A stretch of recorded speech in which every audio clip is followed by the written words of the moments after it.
नमस्कार दोस्तों, इस अनुभव से सीखिए एक सीरीज में मैं हाजिर हूँ एक और नई कड़ी को जोड़ते हुए अपने मित्र, अपने कॉलीग के साथ, जो कि ये भी इंडियन रेलवे में एएलपी के पद पे हैं। इन्होंने अपना एलपी का एग्ज़ाम 2018 वाली वैकेंसी में क्लियर किया था।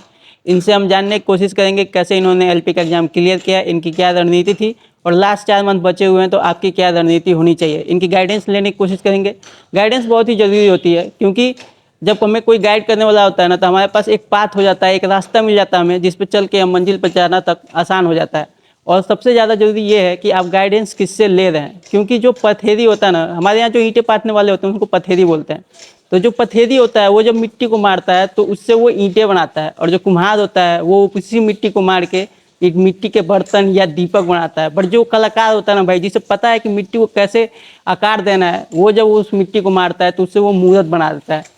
तो ये डिपेंड करता है कि आप गाइडेंस किससे ले रहे हैं। आप जिस भी फील्ड में जाए उस फील्ड में उस आदमी से गाइडेंस लीजिए जिसने उस फील्ड में कुछ किया हो। अगर आप रेलवे की तैयारी करते हैं तो सामान्य ज्ञान का किरण पब्लिकेशन का एक बुक है जो कि एनसीईआरटी के न्यूनतम पैटर्न पर आधारित है। इसमें इतिहास, भूगोल, अर्थशास्त्र से लेकर नैनो टेक्नोलॉजी तक की सारी जानकारी दी हुई है। इसे अपने नजदीक की बुक स्टोर से ले सकते हैं। ये बुक इंग्लिश में भी उपलब्ध है। चलिए अब हम इनसे बात करते हैं।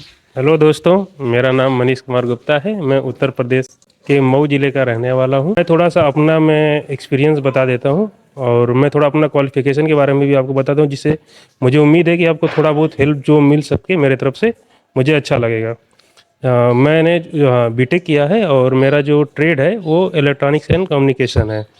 और मैंने इसका फॉर्म भरा था, वही 18 में फॉर्म आया था। और उस समय के मैंने देखा सिलेबस में और इस समय सिलेबस में मैंने कुछ थोड़ा बदलाव देखा है, जो मैं आपको सजेस्ट करना चाहूँगा कि आप अपने तैयारी में थोड़ा सा अच्छा कर सके और बढ़िया कर सके। क्योंकि पहले जो जो पहले वैकेंसी थी वो तो ज़्यादा थी। हाँ, वो बहुत ज़्यादा थी आज इस समय के रिस्पेक्ट में। अभी इस समय तो उतना पद है नहीं, पर उम्मीद है कि जो भी है आप उसमें अपना एक पद लेने की कोशिश करेंगे। तो इसमें मैंने देखा कि जो पैटर्न है 75 क्वेश्चन पूछ रहा है, जो 60 मिनट में करने हैं, जिसमें 20 मैथ के हैं, 20 रीजनिंग के हैं और 25 साइंस के हैं और 10 जनरल अवेयरनेस के हैं। CBT और 1 में हाँ, CBT 1 का मैं बात कर रहा हूँ। और CBT 1 बहुत इम्पॉर्टेंट है जो बच्चे इस पोस्ट पे आना चाहते हैं, क्योंकि हम लोगों के समय में CBT 1 का कट ऑफ बहुत कम गया था, मतलब 60 आउट के आसपास हो गया था सिलेक्शन। मुझे जहाँ मैं जहाँ तक पूरा याद है, क्योंकि कुछ समय तो हो गया, 2018-19 में पेपर 19-19 में पेपर हुआ था, पर मुझे पूरा भरपूर याद है कि मतलब इसी के आसपास कट ऑफ गया था। पर ज़्यादातर जोन की मैं बता रहा हूँ, पर अभी मुझे लग रहा है कि अब उससे आप 10 मान के ही चलिए। मतलब आप तो जितना ज़्यादा स्कोर कर पाओ उतना बढ़िया है। पर मैं एक बात कर रहा हूँ, कोई मैं मतलब फिक्स नहीं कर रहा हूँ कि इतना ही जाएगा 72 या 72 जाएगा, पर आप जितना अच्छा कर पाओ उतना बढ़िया है। और इसमें मैंने एक चीज़ ये नोटिस, जो 70 करके बोल रहे हैं ये नॉर्मलाइजेशन के बाद बढ़ता है, उसकी बात करते हैं। ऐसे तो आप अगर 60 तक क्वेश्चन कर रहे हैं, टच कर रहे हैं 60-65, आपको करना ही है तो उतना टच करने की प्रैक्टिस करिए। 75 आते हैं तो उसमें से अगर आप 65 भी कर रहे हैं तो नॉर्मलाइज करके आपका नंबर अच्छा खासा हो जाएगा। हाँ, उसी 75 नंबर का पूरा पेपर है और 60 मिनट है। और इसमें एक ध्यान देने वाली बात चीज़ है कि मैंने देखा है 25 क्वेश्चन साइंस और 20 क्वेश्चन मैथ और 20 क्वेश्चन रीजनिंग, ये टोटल हो जा रहे हैं 65 क्वेश्चन जो हैं आपको पूरा टोटल साइंस बैकग्राउंड के बच्चों के लिए वो ज़्यादा मुझे लग रहा है बेनिफिट। और इसमें ज़्यादातर लड़के ITI, डिप्लोमा, बीटेक के भी लड़के भरेंगे। और मेरे हिसाब से कि ये एक अच्छा जॉब है, ड्रीम जॉब है। अच्छे खासे ITI, डिप्लोमा, हो सकता है कुछ बीटेक के लड़कों के लिए ना हो, पर मेरे लिए तो बहुत रिस्पेक्टेड जॉब है ये। इसमें मैं ये कहूँगा कि यदि आपको तैयारी करनी है, मतलब खास करके मैथ में स्कोर करना है, 20 में 20 पूरा करना पड़ेगा, रीजनिंग में 20 में 20 करना पड़ेगा, साइंस में 25 है तो 25 में आप मैक्सिमम कोशिश करिए 20+ जाए। यहाँ से तो आपको ये पूरा स्कोर करना ही करना है हर किसी हालत में। इसके लिए आप पूरा ताकत लगा दीजिए। रहा बात जनरल अवेयरनेस में, मुझे उसमें करंट अफेयर्स भी इंक्लूडेड है, बाकी हिस्ट्री, जियोग्राफी, पॉलिटी और इकोनॉमिक्स और साइंस, पॉलिटी हो गया, इकोनॉमिक्स हो गया, ठीक ना, ये सब भी हैं। तो इसका 10 नंबर में बहुत ज़्यादा सिलेबस है। जिनका पहले से तैयार हो रखा है इस पर वो प्रैक्टिस करें। और मैं खास करके इन 3 सेक्शन पे मैं ज़्यादा कुछ बोलना चाहूँगा कि मैथ, रीजनिंग और साइंस। इसके लिए मैं मैथ के लिए स्पेशली आपको बोलूँगा कि जो अभी लेटेस्ट एग्ज़ाम हुए हैं रेलवे का, NTPC का, नॉन टेक्निकल पॉपुलर कैटेगरी का। उसमें गुड्स गार्ड्स और आपका स्टेशन मास्टर के जो हुए थे, और उसके साथ में ग्रुप डी का जो हुआ था, उस एग्ज़ाम हुए थे, उसमें मैं एक चीज़ बोलना चाहूँगा, उसके प्रीवियस ईयर क्वेश्चन रेलवे का बहुत हद तक मैंने एक पैटर्न देखा है कि अपने क्वेश्चन को वो मतलब थोड़ा सा रिपीट करता है, डाटा के साथ कुछ चेंज करता है। और एक भी चीज़ देखा है कि थोड़ा रेलवे को परसेंटेज से खेलना अच्छा लगता है।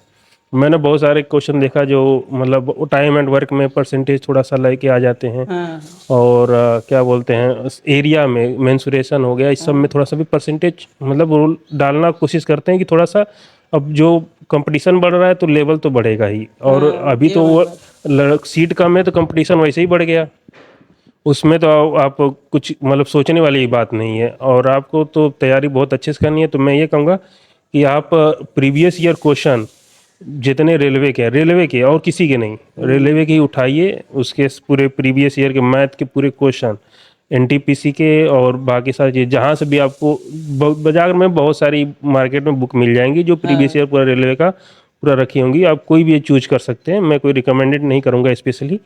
पर वो बाकी सब लगाइए तो लगाइए जो भी लगाना है, पर इसको कम से कम 2 बार मिनिमम, आप जितना बार लगा सकते हो तो अच्छी रहेगा आपके लिए, पर 2 बार तो कम से कम लगा ही जाइए मैथ को पूरा। और जितना ज़्यादा स्पीड में करेंगे, क्योंकि 60 मिनट 75 क्वेश्चन, उसमें से 20 मैथ के आप, और साइंस में भी मुझे लगता है कि न्यूमेरिकल आएगा, बस थ्योरी नहीं आएगी। 25 में से मान के चलिए मिनिमम भी एवरेज लिए तो 10 न्यूमेरिकल कहीं नहीं गए। तो साइंस के भी बहुत सारे फार्मूले हैं, तो वो भी आपको याद करने होंगे और बाय टिप्स याद करने होंगे। और रहा बात मैथ का और रीजनिंग का, तो मैं कहूँगा कि आप प्रैक्टिस करिए प्रीवियस ईयर मैथ का। हाँ, बाकी आप लोग जो कोचिंग से जुड़े हैं, चाहे ऑनलाइन कोचिंग, आज तो ऑनलाइन का ज़माना हो गया, यूट्यूब पे बहुत अच्छे टीचर और बहुत सारे संस्थान कम पैसे में बहुत अच्छा पढ़ा रहे हैं। थोड़ा बहुत पैसे लेते हैं भाई, बहुत लोग, यदि वो भी नहीं हो रहा है तो भी फ्री में भी यूट्यूब पे बहुत सारी क्लासेस चल रही हैं रीजनिंग की, मैथ की। पर प्रीवियस ईयर क्वेश्चन तो मैं बहुत विशेष रूप से कहूँगा कि आप उसको लगाइए ही लगाइए। प्रैक्टिस सेट ज़्यादा जरूरी है, क्योंकि जितना आप प्रैक्टिस करेंगे आपका वो जो है टाइम कम होगा, आप ज़्यादा से ज़्यादा प्रैक्टिस करने पे आपकी स्पीड थोड़ा इंक्रीज होगी, जो कि एग्जाम में बहुत ही ज़्यादा मैटर करता है, क्योंकि लेंथी क्वेश्चन भी आ जाते हैं। और न्यूमेरिकल की जो इन्होंने बात करी वो सही है, आप अगर न्यूमेरिकल भी से करते हैं, फिजिक्स बेसिकली फिजिक्स में ही तो आएंगे, अगर आप फिजिक्स ज़्यादा करेंगे तो ये फिजिक्स जो है CBT 2 में भी आपके काम आएगा। तो ये मैटर। हाँ, और मैंने जब रेलवे का जो मैंने देखा है प्रोफार्मा, उसमें मुझे एक चीज़ ये पता चली कि जून और जुलाई में CBT 1 है, उसके बाद सितंबर में CBT 2 है। तो मेरे हिसाब से यदि वो हमारा आप एकदम लास्ट भी लेके चलिए, अगस्त तक लेके चलिए, तो आपको फिर एक ही मंथ मिलेगा उसके बाद CBT 2 के लिए। हाँ, पर मैं कोशिश करूँगा कि आप CBT 2 का उतना बस बहुत कम 1 घंटा आप दे दीजिए दिन भर में टेक्निकल जो कि आपका पास करने का है। और इंजीनियरिंग ड्राइंग एक आता है जो प्लेटफॉर्म और रुकमणी पब्लिकेशन मेरे हिसाब से बेस्ट है, मतलब रुकमणी पब्लिकेशन बहुत हद तक कवर कर ले जाएगा, बहुत अच्छा भी है, पटना का है, आप लोग जानते होंगे, बहुत फेमस है सर, उनको फॉलो करिए, उनका रुकमणी पब्लिकेशन इंजीनियरिंग ड्राइंग के लिए। और उससे मतलब मेरे हिसाब से अच्छा खासा 20 से 25 क्वेश्चन पूछता है, जो CBT में बहुत वेटेज रखता है आपको क्वालिफाई कराने के लिए। पर CBT 1 को आप इस समय मैं कहूँगा बहुत ज़्यादा ध्यान दीजिए। और रेलवे का मैंने चूँकि NTPC के एग्ज़ाम में भी हुआ था, मेरे कुछ नंबर से रुक गए थे, पर मैं एक चीज़ का एक्सपीरियंस ज़रूर किया कि जो मैथ का जो क्वेश्चन लेवल है रेलवे का, वो थोड़ा सा लेंदी और थोड़ा सा मतलब कॉम्प्लेक्स हुआ है, हाँ, बड़ा हुआ है। अच्छा, बड़ा। हाँ, ग्रुप डी में भी मैं देख रहा हूँ कि बहुत अच्छे क्वेश्चन पूछ रहे हैं। आप इस पे मत जाइए कि ये लेवल 2 का एग्जाम है, ये आप भ्रम निकाल दीजिए, क्योंकि अब हर अच्छे लड़के बैठेंगे। और मैं तो देखा हूँ तो थोड़ा शौक भी मुझे लगा है कि जो GS का वेटेज है 10 क्वेश्चन है, और यहाँ पे जो लड़के साइंस बैकग्राउंड के होंगे, खास करके जो इंजीनियरिंग के होंगे, चाहे डिप्लोमा होंगे, जो 12th साइंस से पढ़े होंगे, हाँ, उनका तो मतलब थोड़ा सा साइंस अच्छा होगा तो उनके लिए होगा। पर मैं निराश होने की बात नहीं है, मैं खास करके ITI बच्चों को भी कहूँगा इससे निराश नहीं होना है। आपको बस एक चीज़ ध्यान देना है कि आप प्रीवियस के क्वेश्चन खूब लगाइए, आप प्रैक्टिस करिए, आपको उसका पैटर्न जो हो रेलवे का वो आपको बाय टिप्स याद हो जाए। कि हमें आपको यदि इस तरह क्वेश्चन पूछे तो हमें किस तरह इसको लगाना है, कौन सा ट्रिक लगाना है कि जल्दी से आंसर आ जाए, आप उस ट्रिक को ही पूरा याद कर लीजिए। और मेरे हिसाब से आप प्रीवियस ईयर क्वेश्चन ढूंढेंगे, बहुत लोग यूट्यूब पे उसको आपको मिल जाएंगे कराते हुए, हाँ, रेलवे के प्रीवियस मैथ के आप पूरा लगा डालिए। और मैंने एक वेबसाइट, मुझे जहाँ तक याद है मैंने उसका हेल्प लिया था, क्यू मैथ नाम से, मुझे बहुत अच्छी लगी। वहाँ से, हाँ, वहाँ से आप मतलब पेपर डाउनलोड कर सकते हैं। अच्छा, क्यों मैथ से मतलब पेपर प्रीवियस ईयर के हाँ, डाउनलोड हो प्रीवियस जाएंगे? ईयर के वहाँ से पेपर डाउनलोड कर सकते हैं। मैंने वहाँ से कुछ पेपर उस समय डाउनलोड करके अच्छा।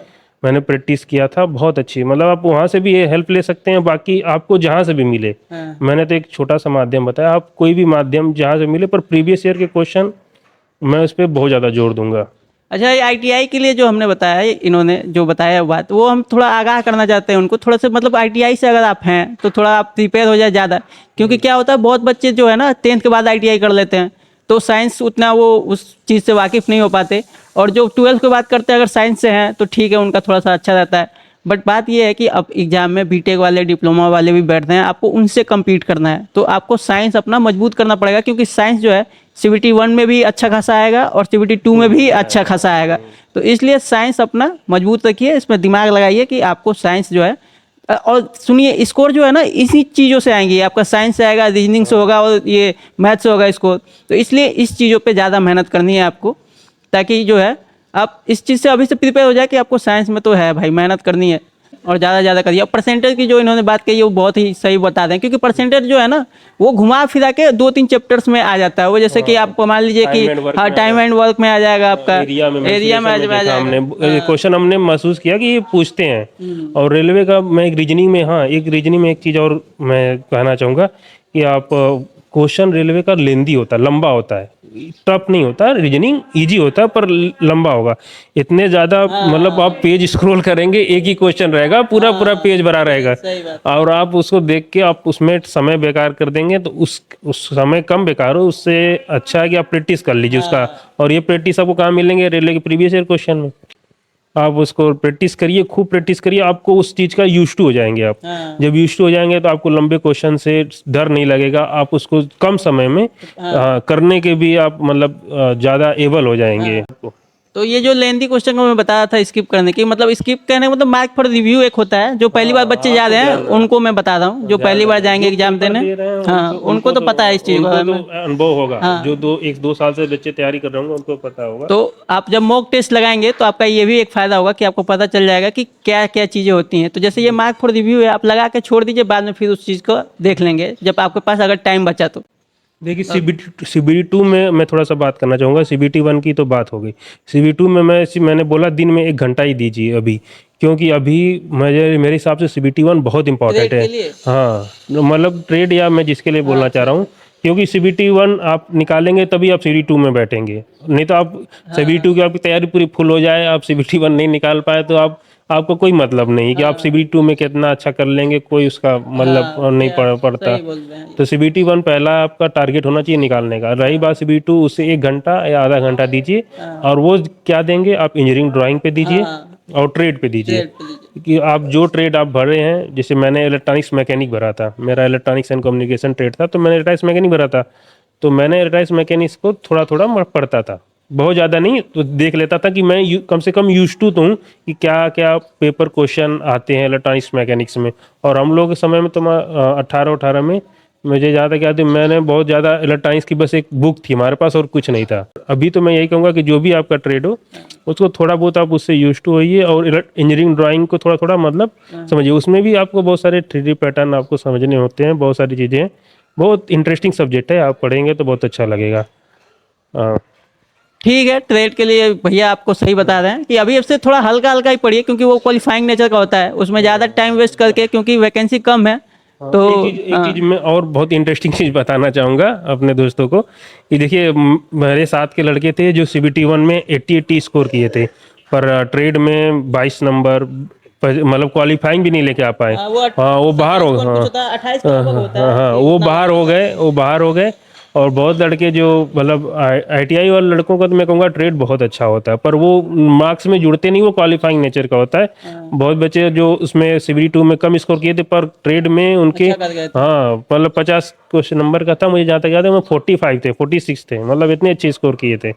तो मतलब आप उसको उतना ही पढ़िए जितना क्वालिफाइंग हो जाए, बाकी आप इंजीनियरिंग टाइम में आधी घंटा या 1 घंटे दे सकते हैं। अभी से हाँ, अभी से। मतलब कहने मतलब कि CBT1 में प्रिपरेशन में अगर आप CBT2 के लिए टाइम देना चाहते हैं, जो कि अभी थोड़ा मोड़ा तो देना ही पड़ेगा क्योंकि बीच में ज़्यादा गैप नहीं है, अगस्त के बाद तुरंत सितंबर आ जाएगा, तो उसमें हल्का ही दीजिए, ज़्यादा देने की कोशिश नहीं है। तो ठीक है, अब लास्ट में अंत में जाते हुए आप बच्चों को क्या राय देंगे? मैं कहूँगा बेस्ट ऑफ लक, तैयारी खूब जम के करिए। हाँ एक चीज़ मैं कहूँगा, तैयारी करिए पर स्ट्रेस के साथ मत करिए, किसी की वैकेंसी कम है क्या है, खुश रहिए। हाँ, और दोस्तों को भी थोड़ा आधी घंटा 1 घंटा थोड़ा मन बहला लीजिए, घूम लीजिए, खा पी लीजिए और पढ़ाई खूब करिए जम के। हाँ पर स्ट्रेस के साथ नहीं, स्ट्रेस के साथ नहीं, एकदम पूरा इंजॉयफुल होकर पढ़ाई करिए।